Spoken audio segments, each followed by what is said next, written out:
안녕하세요. 매일 새로운 사연을 전하는 읽어주는 사연 라디오입니다. 구독과 좋아요, 많은 공유 부탁드립니다. 오늘의 사연 시작하겠습니다. 안녕하세요. 공방을 운영하며 행복한 하루하루를 만들어가고 있는 30대 여성입니다.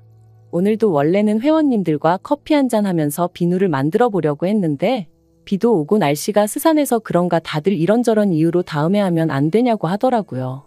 그래서 스케줄을 조정하고 나니 모처럼 시간이 생겨서 익명의 힘을 빌려 제 이야기를 좀 해볼까 합니다. 새해가 밝은 만큼 처음이자 마지막으로 저에게 있었던 그 일을 털어놓고 새 출발을 하고 싶은 마음도 들었으니 말이죠. 이제는 남편이라고 부르기엔 너무나 먼 사이가 되어버렸지만 편의상 남편이라 칭하겠습니다. 남편하고는 6년 전, 그러니까 제 나이 27에 친한 친구의 소개로 만났어요. 당시 저는 사귀던 남자친구와 헤어지고 무척이나 힘든 시간을 보내고 있었거든요. 그리고 그런 저를 보다 못한 친구가 주변에 물어물어 몇몇 소개팅 자리를 만들었고 남편도 그들 중 하나였지요. 여담이지만 당시 저에게 호감을 표현한 사람은 3명 정도 있었는데 남편이 가장 말수가 적고 약속 시간을 잘 지키더라고요. 그리고 저를 힘들게 했던 전 남자친구라는 작자는 말이 많고 거짓말에 아주 능수능란했기에 그와 정반대였던 남편에게 제 마음이 끌렸던 것 같네요. 적어도 시덥잖은 소리 안 하고 저를 속이지는 않을 것 같았으니까요. 아무튼 그렇게 어떻게 보면 별 시덥지 않은 이유로 남편을 선택했고 연애를 시작했습니다. 이후로 사귄 지 3년째 되던 해에는 남편이 프로포즈를 해왔고요.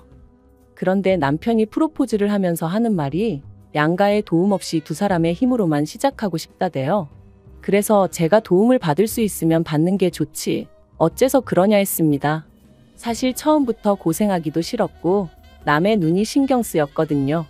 먼저 시집간 친구들 중에는 아파트를 받았네, 외제차를 받았네 하는 경우도 있었는데 아주 바닥부터 시작하고 싶지는 않았던 게 솔직한 제 마음이었죠. 하지만 남편이 말하길 자기가 장남이기도 하고 그러니 부모님에게 부담을 드리고 싶지는 않다는 거예요. 그래서 제가 이 이야기를 친정에 전하니 친정아버지는 그게 무슨 똥자 존심이냐며 화를 내셨습니다. 그리고는 자식이 안 받는다고 해도 부모 마음이란 게 그런 게 아니라면서 아마 결혼 이야기 나오면 그쪽에서 먼저 얼마라도 해줄 거라 들 테니 저더러 걱정 말라 하시더라고요. 그런데 이게 웬걸, 상견례 자리에서도 시부모님은 돈에 관련돼서는 한마디도 없으시대요. 그저 고장난 로봇처럼 다 큰 애들이 좋아서 한다는데 알아서 할 거란 소리만 하셨으니까요. 그리고 이 일로 저희 친정아버지께선 남편 집안이 아무래도 이상하다 하시며 결혼은 없던 걸로 하라셨습니다. 참고로 저희 친정어머니는 제가 중학생 때 돌아가셨고 그래서 이후로는 친정아버지가 저랑 오빠를 키워주셨어요. 특히나 저는 둘째고 딸이다 보니 불면 날아갈 듯 아주 애지중지 키워주셨죠. 그러니 제가 제대로 된 대접도 못 받고 시집을 가는 것 같아 무척 속상해 하셨던 거예요. 하지만 당시에 저는 그런 친정아버지의 속내는 이해하지 못하고 그저 결혼을 반대하신다는 사실이 야속하게만 느껴졌습니다. 한편으론 그런 시부모님에게 꼼짝도 못하고 눈치만 보는 남편이 너무나 신경 쓰였고요.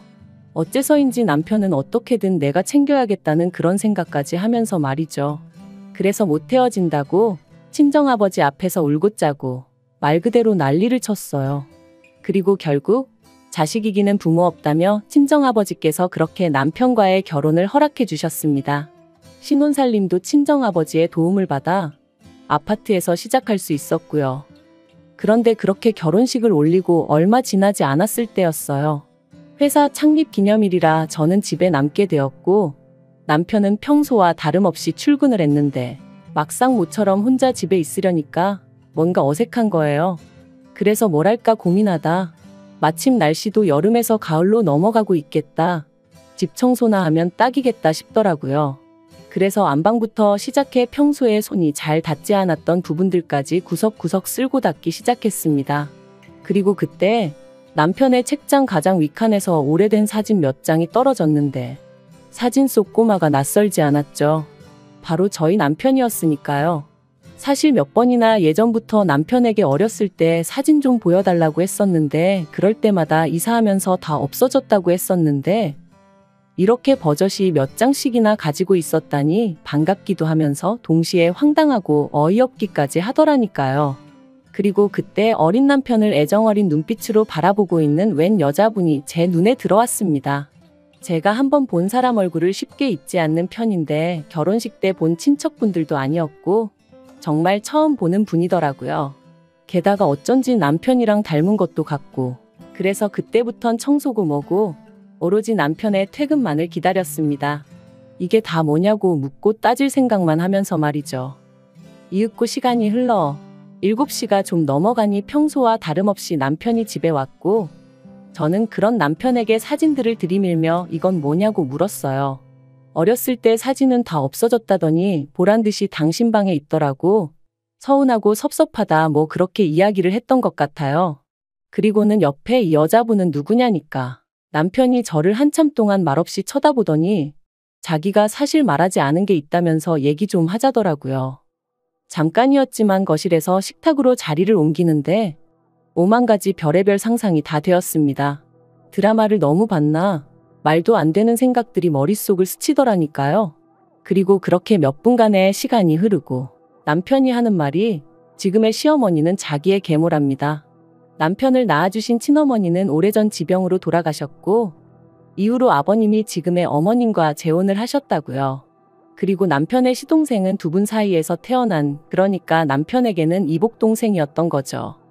제가 남편더러 나도 어머니가 안 계시단 걸 알면서 왜 말하지 않았냐 물었어요.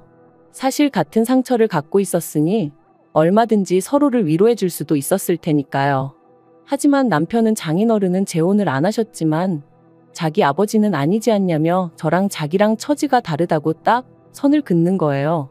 그래서 제가 더는 그 이야기는 하지 않고 아무튼 그동안 마음고생이 심했겠다. 그래서 그렇게 늘 어머님과 있으면 눈치를 보고 그랬던 거냐 물었습니다. 그런데 남편이 보인 반응이 뜻밖이었어요.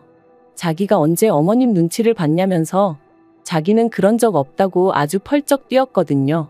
제가 직접 보고 느낀 게 있는데 정작 당사자가 그렇게 나오니 좀 황당하대요. 하지만 뭐 본인이 아니라 하니 더 캐묻기도 그렇고. 아무튼 이후로 남편은 자랑할 만한 이야기도 아니고 저희 친정아버지께서 이런 사실까지 아시면 절대로 결혼을 허락해주지 않으실 것 같아서 말을 못했다며 미안하다 했어요. 하지만 이건 이해하고 용서하고를 떠나서 마음이 편치가 않았습니다. 솔직히 제가 남편하고 결혼까지 약속했던 건 남편의 정직함 때문이었거든요. 그런데 남편이 작정하고 저를 속인 건 물론이고 제가 사진을 발견하지 못했다면 끝까지 말하지 않았을 것 같은 게 생각할수록 화도 나고 실망스러웠죠. 하지만 이제 와서 시시비비를 가리자니 그것도 쉽지 않고 그래서 더는 나를 속이지 말라고 그 한마디만 하고 가슴속에 묻고 가기로 했네요. 한편 어쨌든 남편을 낳아주신 친어머니는 아니셨어도 길러주신 어머님이셨으니 이후로도 저는 제 할 도리는 하려고 했습니다. 하지만 어머님께서는 하루하루 시간이 지날수록 저희에게 바라시는 게 많아지셨어요. 특히나 금전적인 부분에서 요구하시는 게 늘어만 갔는데 알고 보니 그 이유가 결혼 전에는 어머님이 남편의 월급 통장을 갖고 계신 적도 있었고 어머님이 뭐 필요하다 갖고 싶다 하시면 남편이 대부분 다 해드렸던 모양이더라고요. 그런데 남편이 저와 결혼하면서 경제권을 아예 저에게 넘겨줬다 보니 더는 전처럼 어머님의 요구사항을 들어드리지 못하게 된 거였죠. 참고로 경제권을 제가 가져오게 된 건 결혼 허락받고 전세집을 구하는 과정에서 남편이 모아둔 돈이 형편없이 적다는 사실을 알게 되면서였어요. 제가 그렇게 직장 생활하면서 번 돈을 도대체 다 어디다 썼냐 물으니 모른다고만 해댔고 그러니 경제권을 제가 안 가져올 수가 없었네요. 아무튼 결국 이 일로 저는 남편과 결혼한 지 1년 만에 어머님과 크게 부딪히게 되었습니다. 어머님께서 남편이 비록 저랑 결혼하긴 했어도 여전히 당신 아들이라 하시며 남편 통장을 내놓으라 하셨거든요. 당신이 월급 관리를 해줄 테니 저더러 생활비를 타서 쓰라면서 말해요. 그리고 저는 그게 말이 되냐? 절대 못 드린다 하고 버텼어요. 그렇게 남편 주머니 사정이 걱정되시는 거면 결혼하기 전에 좀 챙겨주시지 그러셨냐고 지금은 제가 있으니 안 해주셔도 된다, 관심 끄셔도 된다 쏘아붙였죠. 그랬더니 나중엔 아버님까지 나서셔서는 어디 며느리가 시어머니 말에 토를 다냐 하시며 저를 꾸짖으셨는데 솔직히 두 분 다 제 눈에는 그저 추하고 탐욕스러워 보일 뿐이었습니다. 하지만 더욱 저를 힘들게 했던 건 남편이 보인 반응이었어요. 남편이 돈 몇 푼 때문에 부모님 마음을 상하게 해야겠냐면서 일단은 통장 드리고 나중에 부모님 마음이 풀리면 그때 다시 받아오면 되지 않겠냐는 한심한 소리나 해댔으니까요. 그리고 이후로도 제가 남편을 지켜본 결과 남편은 어머님 아버님, 특히나 그 중에서도 어머님에게 어떻게든 인정을 받고 싶은 욕구가 있어 보였습니다. 이렇게 표현하자면 뭐하지만 어떤 의미로는 짝사랑을 하는 남학생 같았다고 해야 할까요? 어떻게 하면 어머님 마음을 상하지 않게 할까? 어떻게 하면 어머님이 더 좋아하실까? 하지만 어머님이 남편을 대하는 태도는 시동생을 대하는 태도와 비교하면 정말 하늘과 땅 차이였거든요. 가령 온 가족이 모여 식사를 할 때도 남편 앞에는 온통 김치에 나물 반찬, 밥도 어떨 땐 누른밥. 하지만 시동생 밥은 늘 윤기가 잘잘 흐르고 그 앞에는 불고기며 뭐며 누가 봐도 메인 메뉴다 싶은 게 놓여 있었죠. 그래서 한 번은 제가 그 불고기 접시를 가져다 저희 남편 앞에 옮겨놨어요. 그랬더니 대번에 어머님이 저더러 뭐하는 짓이냐고 짜증을 내시길래 저희 남편도 불고기 좋아한다고 했죠. 그러자 어머님이 남편더러 너 이거 좋아하냐고 물으셨는데 남편이 대번에 자긴 안 먹어도 된다면서 저더러 괜히 왜 오버하냐 그러더라니까요. 그리고 이후로도 이와 비슷한 일은 몇 번이나 있었고 그럴 때마다 오로지 어머님 기분만을 살피는 남편을 보고 있자니 안쓰럽고 한편으론 섭섭한 생각에 제 속만 까맣게 타들어갔네요. 하지만 그럼에도 불구하고 저는 그런 남편을 어떻게든 지켜주고 싶었어요. 남편에게 진짜 가족이 뭔지 알려주고 싶었죠. 하지만 남편은 끝까지 제 마음을 알아주지 않았는데 재작년 여름이었습니다. 모처럼 고향에서 열리는 동창회에 다녀오신다며 친정아버지께서 1박 2일로 여행을 떠나셨어요. 평소라면 차를 가져가셨을 테지만 그날은 어째서인지 고속버스를 타고 가신다 하셨죠. 그런데 이튿날 이제 곧 버스 탄다는 통화를 마지막으로 세상을 떠나셨습니다. 운전기사가 졸음운전을 하다 그만 중앙분리대를 들이받았고 그대로 반대편에서 오는 덤프트럭과 부딪혔다나요? 뉴스에도 나왔을 정도로 큰 사고였고 저도 친정오빠도 제정신이 아니었어요. 평소에도 누구보다 건강관리에 힘쓰시던 아버지셨기에 그렇게 허무하게 세상을 떠나실 거라곤 꿈에도 생각해 본 적이 없었으니까요. 솔직히 그때 일을 다시 떠올리기란 지금도 너무 괴로울 뿐입니다. 아버지 장례식까지 시간이 어떻게 흘러간 건지 무척이나 슬펐다는 것 말고는 다른 건 아무것도 떠오르지 않을 정도로요. 어느덧 장례가 마무리되고 친정오빠가 나서서 아버지 사망신고부터 시작해서 법적인 부분을 정리해 주었어요. 그리고 오빠와 제가 아버지 재산을 반반씩 물려받게 되었는데 보험금까지 더해지면서 거진 7억 가까이 되는 큰 돈을 받게 되었더라고요. 저는 이 일을 마음 같아선 남편에게조차 비밀로 하고 싶었습니다. 하지만 그게 마음먹은 대로 쉬운 일은 아니었어요. 그래서 남편에게 당신만 알고 있고 시부모님이나 시동생에게는 꼭 비밀로 하라고 신신당부를 했는데 설마 했더니 역시나 지켜지지 않았습니다. 남편이 알게 되고 일주일도 지나지 않아 어머님이 연락을 해오셨거든요. 그것도 처음 들어보는 세상 다정한 목소리로 말해요. 어머님은 이제껏 며느리랑 데이트 한번 못 해봤다는 너스레를 떠시며 저더러 만나자 하셨습니다. 그런데 막상 카페에 도착하니 그 자리엔 어머님만 나와 계신 게 아니었어요. 아버님도 시동생도 그리고 심지어 남편까지 나와 있었거든요. 어머님은 단도직입적으로 이야기하겠다 하시더니 사돈이 재산을 꽤 많이 남기셨다 들었다며 저더러 앞으로 그 돈으로 뭘 할 거냐 물으셨습니다. 저는 아무것도 안 할 거라고 대답했고요. 실제로 당시엔 돈이고 뭐고 계획을 세우고 그럴 만한 마음의 여유도 없었던 게 사실이었죠. 그런데 제 말뜻을 어머님은 어떻게 이해를 하신 건지 그럼 잘 되었다 하시면서 그중 3억을 당신한테 달라셨습니다. 어이가 없어서 왜 그러시냐고 물으니 시동생 장가도 가야 하고 당신들 사는 아파트도 너무 낡아서 이사를 갈까 하신다나요? 황당해서 그러니까 그 돈을 왜 저한테 달라시냐고 물었어요. 그랬더니 어머님이 남편을 쳐다보시면서 그러면 맏며느리가 돼서는 이 집에 돈 필요한 사람이 이렇게 많은데 그 큰 돈을 쥐고 모른 척 할 거냐는 거예요. 그리고 그런 어머님의 말씀이 끝나기가 무섭게 남편이 저를 바라보면서 저더러 저답지 않게 왜 그러냐고 가족끼리 돕고 살아야지 그러는데 제가 남편더러 이게 가족끼리 돕는 것 같이 보이냐 되물었어요. 지금 어머님 눈에는 당신은 호구로 보이고 나는 그 호구 마누라로 보이니까 저러시는 거라고 덧붙이면서요. 그랬더니 남편이 저더러 말 조심하라대요. 제가 더 들을 것도 없다고 먼저 일어나겠다 했습니다. 그리고는 자리에서 일어나는데 순간 어머님이 저더러 지 애비 목숨값이라 아깝다 이거지? 그러시더라고요. 아무리 저희 친정아버지가 돌아가셨다지만 지 애비는 뭐고 목숨값은 뭐란 말인가요? 순간 저도 눈이 뒤집어져서는 말이라고 아무렇게나 짓거리지 마시라 해버렸어요. 그랬더니 순식간에 남편이 제 뺨을 때렸습니다. 카페 안에 있던 사람들이 짝 소리를 듣고는 놀라서 저희를 바라보곤 웅성웅성 거리더라고요. 그리고 저도 더는 참을 수가 없어서 똑같이 남편 뺨을 때렸습니다. 마음 같아선 어머님 뺨을 날리고 싶었지만 보는 눈이 많아서 차마 그럴 순 없었네요. 그리고는 어머님께 구걸을 하러 나오셨으면 미안한 척이라도 하셔야지 그게 무슨 태도냐 했죠. 그랬더니 어머님이 남편더러 너는 배알도 없냐시며 저런 거랑 계속 살 거냐고 네가 저거랑 계속 산다 하면 나는 너를 안 보고 살겠다 그러시는 거예요.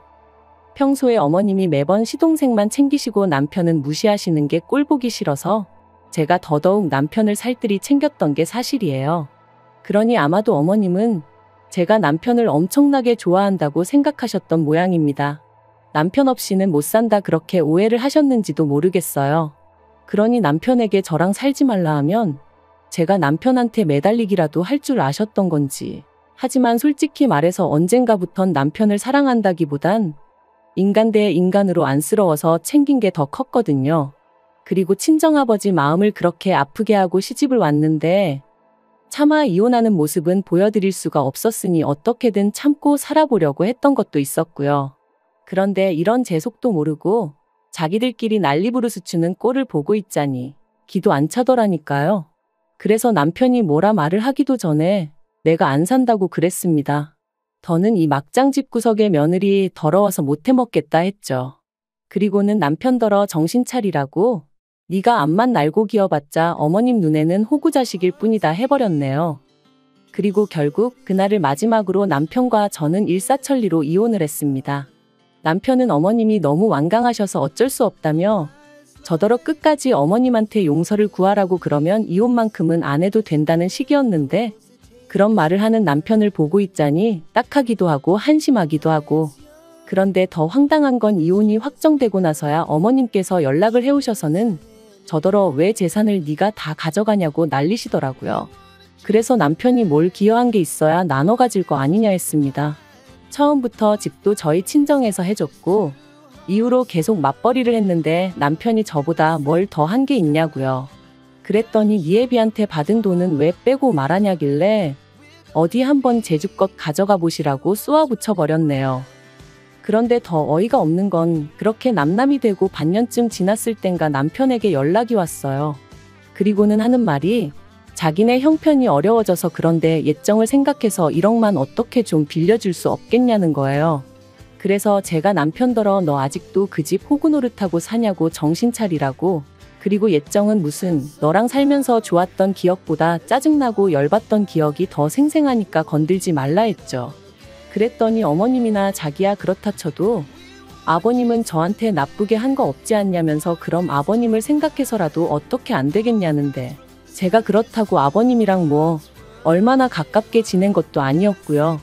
오히려 아버님이야말로 어떻게 보면 그런 어머님을 막을 수 있는 유일한 분이셨는데 중재 비스무리한 것도 한 적이 없으셨어요. 그러니 저는 아버님도 어머님만큼이나 나쁜 분이라고 생각하거든요. 그래서 남편더러 쓸데없는 소리하지 말고 다시는 이런 걸로 연락하지 말라 했네요.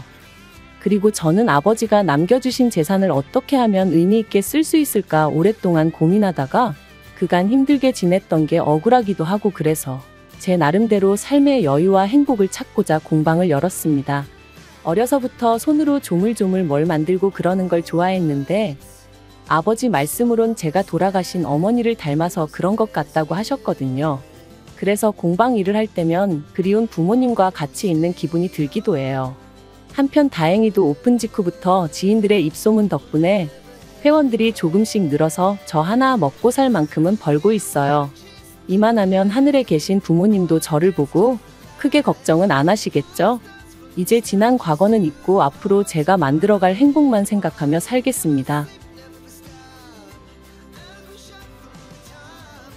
긴 이야기 들어주셔서 감사합니다.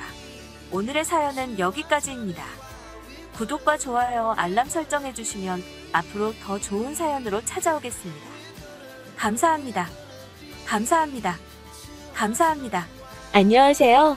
매일 새로운 사연을 전하는 읽어주는 사연 라디오입니다. 구독과 좋아요, 많은 공유 부탁드립니다. 오늘의 사연 시작하겠습니다. 안녕하세요. 결혼한 지 4년 차의 30대 여성이에요. 제가 원래 제 이야기를 잘하는 편이 아니다 보니 어떻게 시작해야 하나 싶은데 사실 오늘 친구랑 만나서 커피 한잔하며 수다 좀 떨려고 했는데 친구가 몸이 안 좋아 못 나오겠다고 하더라고요. 저는 이미 집에서 나왔는데 말이죠. 다시 들어가자니 모처럼 차려입고 나온 게 아깝기도 하고 그래서 집에서 조금 떨어진 곳에 있는 조용한 카페에 왔어요. 그리고 뭘 할까 고민하다 이렇게 익명의 힘을 빌려 얼마 전까지 어머님과 겪었던 갈등을 한번 적어볼까 해요. 지금은 어느 정도 상황이 정리되었긴 하지만요. 아무튼 가벼운 마음으로 들어주시면 감사하겠습니다. 이렇게 말하면 좀 철없게 들릴 것도 같은데 20대 때는 당연히 30대에는 결혼해 있을 줄 알았고 30이 넘은 직후에도 마음만 먹으면 금방이고 할 수 있을 줄 알았어요. 그런데 34이 넘어가고 주변을 둘러보니 어느새 대부분의 친구들은 다 결혼했고 심지어 아이도 한둘은 있는 거예요. 그리고 그제서야 제가 너무 아니랬구나 싶으면서 그때부턴 빨리 결혼해야겠다는 마음으로 소개팅을 하기 시작했는데 인연을 만난다는 게 밀린 숙제하듯 몰아서 한다고 되는 일이 아니더라고요. 그래서 결국 1년 정도 지난 후에는 한마디로 에라 모르겠다 어떻게든 되겠지 하고 마음을 접으려고 했거든요. 그런데 딱 그 시기에 아는 언니가 자기 후배라며 한번 만나보라고 지금의 남편을 소개시켜주대요. 정말 괜찮은 사람이라고 자기를 한번 믿어보라며 말이죠. 그래서 마지막이다 생각하고 나간 자리였습니다. 그리고 참 웃긴 게 그때는 이미 제가 결혼에 대해서는 열정이랄까 그런 게 어느 정도 식은 상황이었다 보니 첫 만남인데도 불구하고 긴장이 된다거나 그런 게 없더라고요. 말도 술술 잘 나오고 그리고 남편이 말하길 자기도 원래 낯을 꾀가리는 성격이라 걱정이 많았는데 제가 너무 편하게 대해주니까 좋았다나요?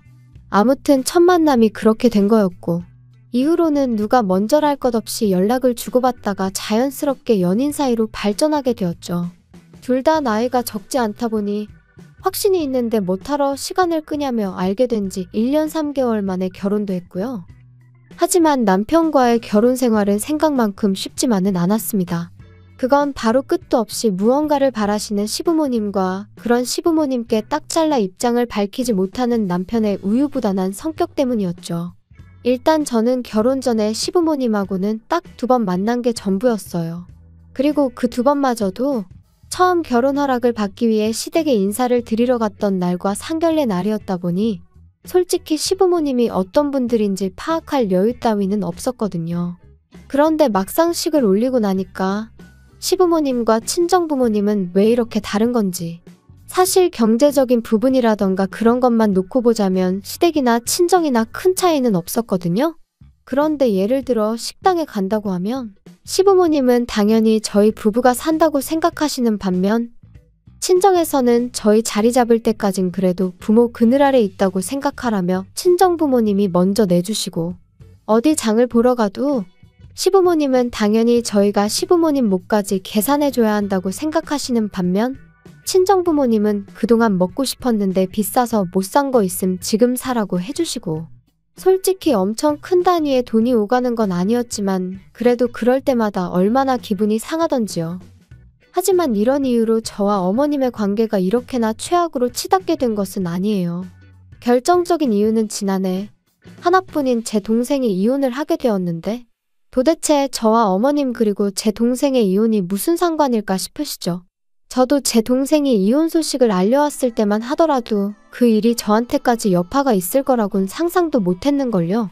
일단 제 동생 이야기를 해보자면 제 동생은 저와 달리 결혼을 일찍 했어요. 혼전 임신 그런 건 아니었고 당시 4년째 만나던 제부 쪽 아버님, 그러니까 사돈어른 건강이 안 좋아지면서 그쪽에서 하루빨리 식을 올렸으면 했거든요. 사실 어차피 결혼 이야기는 오가던 사이고 다만 때를 정하지 못하고 있던 커플이었기에 그게 큰 문제는 되지 않았고요. 아무튼 그렇게 둘이 결혼하고 1년 만에 아이를 갖고 또 10개월 후에는 건강한 아들을 낳았고, 솔직히 저랑 달리 여동생은 한마디로 교과서 같은 인생을 살았어요. 그런데 지금으로부터 2년 전 당시 조카 나이가 7살이었는데 사고로 세상을 떠났습니다. 동생은 임신을 하면서 직장을 관뒀다가 조카가 5살이 넘어가자 다시 일자리를 알아보기 시작했어요. 나이도 있고 경력이 단절된 기간도 길다 보니 너무 불안하다면서 말이에요. 말이 나왔으니 말이지만 사실 자기 하는 일에 워낙 자부심도 있었고 좋아했던 동생이었기에 회사를 관둬야 될 것 같다고 했을 때는 제가 다 속상하더라니까요. 친정부모님 또한 나름대로 힘들게 뒷바라지한 딸이 결국 전업주부로 살게 된 걸 무척 안타까워하셨고요. 하지만 결국 보란듯이 동생은 재취업에 성공했어요. 그러니 저희 친정은 말 그대로 축제 분위기가 따로 없었답니다. 하지만 얼마 후 만났던 동생의 표정은 어쩐지 밝지만은 않더라고요. 그리고 나중에서야 말하길 사돈어른께서는 동생의 재취업을 무척이나 못마땅해 하셨다대요. 다시 직장에 들어가겠다 했을 때부터 결혼하고 아이를 낳고 했으면 이제 여자 김지영이 아니라 남자 박지훈의 아내이자 박준우의 엄마로만 살아야 한다면서 자꾸 내 인생이 어쩌고 그러면 안 된다고, 그거 아주 못된 짓이라고 그러셨다나요? 상견례 때 배웠던 사돈어른의 이미지와는 너무나 상반되던 여동생의 말에 저도 저희 친정부모님도 크게 충격을 받았어요. 아무튼 그리고 이후로도 걸핏하면 그깟 몇 푼 벌어온다고 유세 떠느라 네 할 도리를 똑바로 못하면 가만 안 두겠다. 네 친정엄마한테 전화해서 너 데려가라 할 거다. 정말 별의별 소리를 다 하셨더라고요. 하지만 이후로 동생은 직장생활도 육아도 그런대로 잘 병행해 나가는 눈치였어요. 그런데 2년 전 그날 동생 말로는 갑자기 회사에서 지방에 있는 공장에 다녀오라고 하더랍니다. 진행 중인 프로젝트에 차질이 생겼네 어쩌네 하면서 직접 현장에 가서 사진을 찍어오랬다나요. 그리고 동생은 그걸 싫다 좋다 할 위치가 아니었기에 어쩔 수 없이 제부한테 전화해 잊지 말고 아들을 유치원에서 픽업하라고 했다는데 제부가 그만 그걸 깜빡했던 거죠. 그리고 그 사이에 혼자 집에 오던 조카가 버스에 치여 며칠 동안 병원에 입원해 있다가 세상을 떠났어요. 이 일로 양쪽 집안에서는 당연히 난리가 났습니다. 아니, 난리 정도가 아니라 말 그대로 초상집이 되어버렸죠. 그런데 어이없게도 이런 와중에 제부 쪽에서 동생 탓을 하기 바쁘더라고요. 애시당초 엄마라는 여자가 밖으로만 돌아다니 이런 일이 생길 수밖에 없었다며 어찌나 비난을 해대던지. 하지만 저희 쪽에서 보기엔 동생의 부탁을 깜빡한 제부가 더 잘못한 거 아닌가 싶었거든요. 그리고 막말로 조카는 제 동생 혼자 낳았냐고요. 그렇지만 동생이 그래도 자기 남편한테는 뭐라고 하지 말라고, 그 사람은 자기한테 미안해하고 죽을 만큼 괴로워한다면서 감싸는데, 아무튼 그때를 생각하면 지금도 가슴이 찢어지게 아프고 우라가 치밀고 그래요. 그리고 결국 그렇게 시달리던 동생이 제부한테 이혼하자 했어요. 같이 있으면 애가 더 생각나고 결국 당신도 미워지고 서로가 더 불행해지는 것 같다면서 제부한테 제발 놓아달라고 그랬다대요. 그리고 이혼만큼은 절대 못한다던 제부도 결국엔 동의했던 거지요. 그런데 여기서 제부가 생각지도 못한 얘기를 꺼냈습니다. 자기 엄마 때문에 많이 힘들었겠다며 가족이 살던 아파트를 제 동생 명의로 바꿔줬거든요. 참고로 동생은 조카가 죽고 나서 청소기 필터에도 조카 머리카락이 있다며 못 비우고 있을 정도로 조카의 흔적이 조금이라도 남아있을 법한 물건부터 시작해 조카가 쓰던 방까지 정말로 애착이 컸어요. 그래서 이혼하자 했을 때도 집을 처분할 수도 없고 어쩌면 좋으냐고 무척이나 걱정했었죠. 조카가 쓰던 방은 도저히 정리할 자신이 없다면서 말이에요. 그리고 다행히 그 마음을 제부는 알아줬던 거죠. 그런데 이 이야기를 들으신 어머님께선 말 그대로 막말을 쏟아내셨습니다. 그래도 네 동생은 참 재수도 좋다면서 남들 같으면 애 죽인 애미라고 손가락질 받았을 거라나요? 그리고는 그 남자 부모는 아파트 명에 바꿔준 거 아는 거냐? 모르니 가만히 있지 알면 그냥 둘 리가 없다. 우리 집 같으면 어림없다. 뭘 잘했다고 재산까지 낼름 받아먹냐. 그리고 제 입장에선 당연히 이런 소리를 듣고만 있을 수는 없더라고요. 그래서 어머님한테 저희 친정일 가지고 이러쿵저러쿵 하지 마시라고 저도 한번 신우 얘기 가지고 막 떠들어 볼 거냐 그랬어요. 그리고 아파트를 받았다고 제 동생이 받은 상처가 아무는 거 아니다. 하지만 그나마 아파트 줄 형편이라도 되는 집이니 얼마나 다행인지 모르겠다고. 까놓고 말해서 신우는 지금 이혼당하기라도 하면 집은커녕 차나 한 대 받을 수 있겠냐고요. 사실 저희 친정이 조카 장례 치르고 동생 이혼으로 시끄러웠던 동안 시댁이라고 아무 일도 없던 게 아니었어요. 남편에게는 위로 4살 많은 누나, 그러니까 저에겐 신우가 있는데 신우가 씀씀이가 장난이 아니었거든요. 누가 보면 진짜 재벌집 딸인가 싶을 정도로 비싼 물건도 척척 사나르고 어머님한테 선물도 자주 해드리고 뭐 자기 돈 자기가 쓴다는데 누가 뭐라 하겠냐마는. 그런데 심해부가 서울로 올라오게 되면서 그동안 신우 씀씀이의 비밀도 만천하에 드러나게 되었습니다. 심해부가 다니던 전 직장은 지방에 있었고 그러다 보니 이런저런 문화적 복지라던가 혜택이 많은 건 아니었는데 딱 하나 정말 부러웠던 거, 그건 바로 사택이 있다는 거였어요. 사실 남편에게 듣기로 심해부나 신우나 결혼할 당시 모아둔 돈도 없었고 양쪽 집안에서 그렇다고 크게 도와줄 형편도 아니었다 보니 사택은 정말 큰 도움이 되는 상황이었다대요. 그런데 이제 두 사람 사이에 아이가 생기면서 신우는 무슨 생각이었는지 모르겠지만 심해부는 종종 애는 서울에서 키워야 된다 그런 소리를 하더라고요.